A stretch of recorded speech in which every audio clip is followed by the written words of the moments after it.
आता पेट्रोलचा खर्च विसरा, घरी आणा इलेक्ट्रिक स्टायलिस्ट इलेक्ट्रिक गाडी.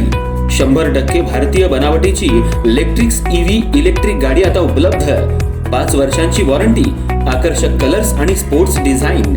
एकदा चार्ज करा आणि 100 ते 140 किलोमीटर पर्यंत रेंज. अत्याधुनिक सर्व्हिस सुविधा, लोन सुविधा सुद्धा उपलब्ध. आजच भेट द्या साई मोटर्स, किसान चौक, इचलकरंजी. संपर्क 93 73 27 57 52 किंवा 0230 299 77 66. नो पेट्रोल नो टेन्शन, इलेक्ट्रिकचा स्मार्ट पर्याय.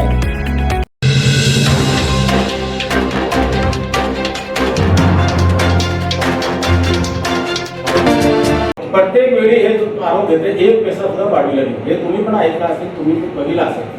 तर वाढविले नाही वाढले यांच्याकडे म्हणून तुम्ही आंदोलन असे होते. तुम्ही माफी मागायला म्हटलं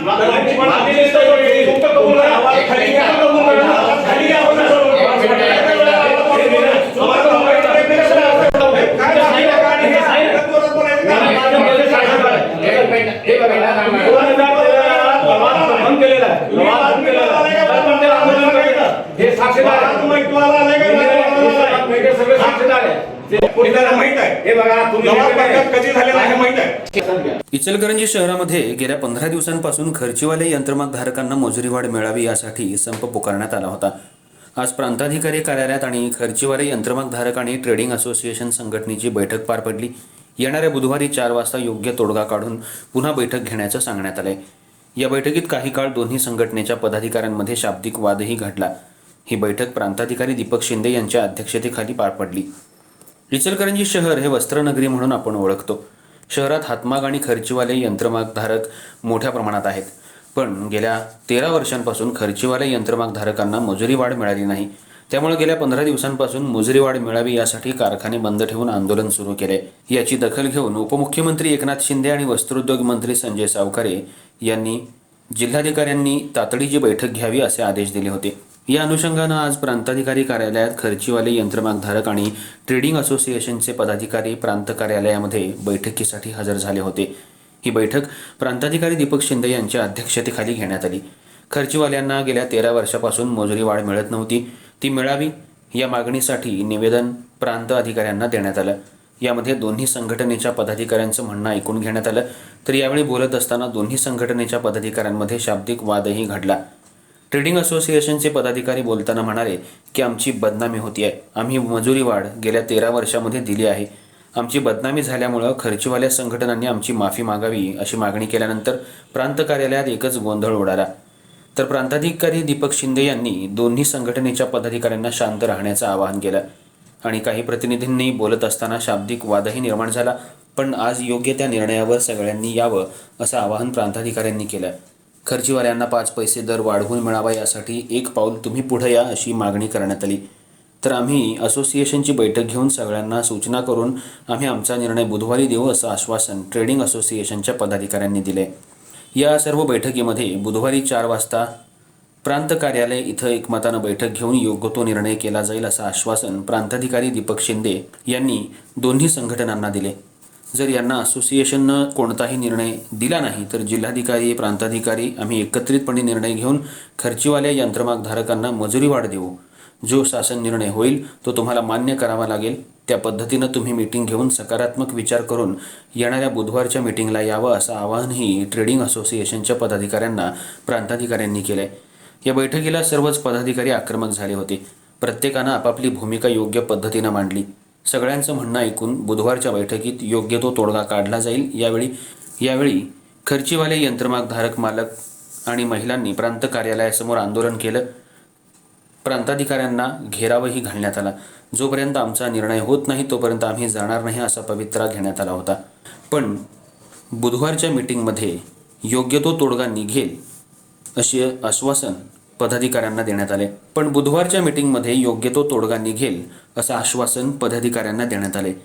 तोपर्यंत कुणीही यंत्रमाग व्यवसाय सुरू करू नये. जर कुणी चालू करतील तर त्यांची बिंबे कापली जातील असा इशारा महिलांनी यंत्रमाग खर्चीवाल्यांना दिलाय. हे आंदोलन आता आपल्या शेवटच्या टप्प्यात आले. आंदोलन कुणीही हातात घेऊ नये, कायदा मोडू नये असं आवाहन पदाधिकाऱ्यांनी कारखानदारांना केलंय. ट्रेडिंग असोसिएशनचे काही पदाधिकारी यावेळी आक्रमक भूमिका मांडत होते. पण खर्चीवाले यंत्रमाग धारकांनी त्यांना चांगलंच धारेवर धरलं. यावेळी विनय महाजन यांनी आपली बाजू मांडत ट्रेडिंग असोसिएशनच्या पदाधिकाऱ्यांवर ते चांगलेच संतापले. आम्ही का माफी मागायची? आम्ही आमच्या हक्काचे पैसे मागत आहोत. आम्ही कुणाचा अपमान केलेला नाही. आम्ही आंदोलन करत आहोत असा सज्जड दमच ट्रेडिंग असोसिएशनच्या पदाधिकाऱ्यांना त्यांनी दिला. तसंच पुंडलिकभाऊ जाधव यांनीही आपली भूमिका ठामपणे मांडली. खर्चीवाला आणि ट्रेडिंग ही 2 पायाची चाकं आहेत. त्यामुळं दोघांनी संबंधित भूमिका घेऊन किती निर्णय घ्यावा. तसंच शहाजी भोसले यांनी बोलताना गेल्या 13 वर्षापासून आम्हाला न्याय मिळाला नाही. खर्चीवाल्यांच्यावर सध्या कर्जाचा डोंगर आहे. मुलांचं शिक्षण आम्ही स्वतः मागावर पाळी करतो. त्यामुळं आम्हाला मजुरी वाढ ही मिळालीच पाहिजे. आमची पहिली मागणी, या बाकीच्या 9 मागण्या आम्ही टप्प्याटप्प्यानं मान्य करू, पण आम्हाला मजुरी वाढ मिळाली पाहिजे असा पवित्रा घेण्यात आला होता. बुधवारी बैठकीत निर्णय होईपर्यंत सर्वांनी शांतता राखण्याचं आवाहन केलंय आणि एकही यंत्रमाग सुरू न ठेवण्याचा पवित्रा सध्या खर्चीवाल्या यंत्रमाग संघटनांनी घेतलाय. या बैठकीला प्रांताधिकारी दीपक शिंदे, पोलीस प्रशासन तसंच दोन्ही संघटनेचे पदाधिकारी उपस्थित होते. आवश्यक आहे. जी भावना आता यांच्या आहेत की परवडत नाही किंवा काय जे काय असेल, आताची जी परिस्थिती आहे त्याच्यामध्ये पॉझिटिव्हली तुम्ही त्या ठिकाणी काहीतरी आउटपुट देणं आवश्यक आहे. नुसतं निगेटिव्ह टोन मध्ये राहू नये.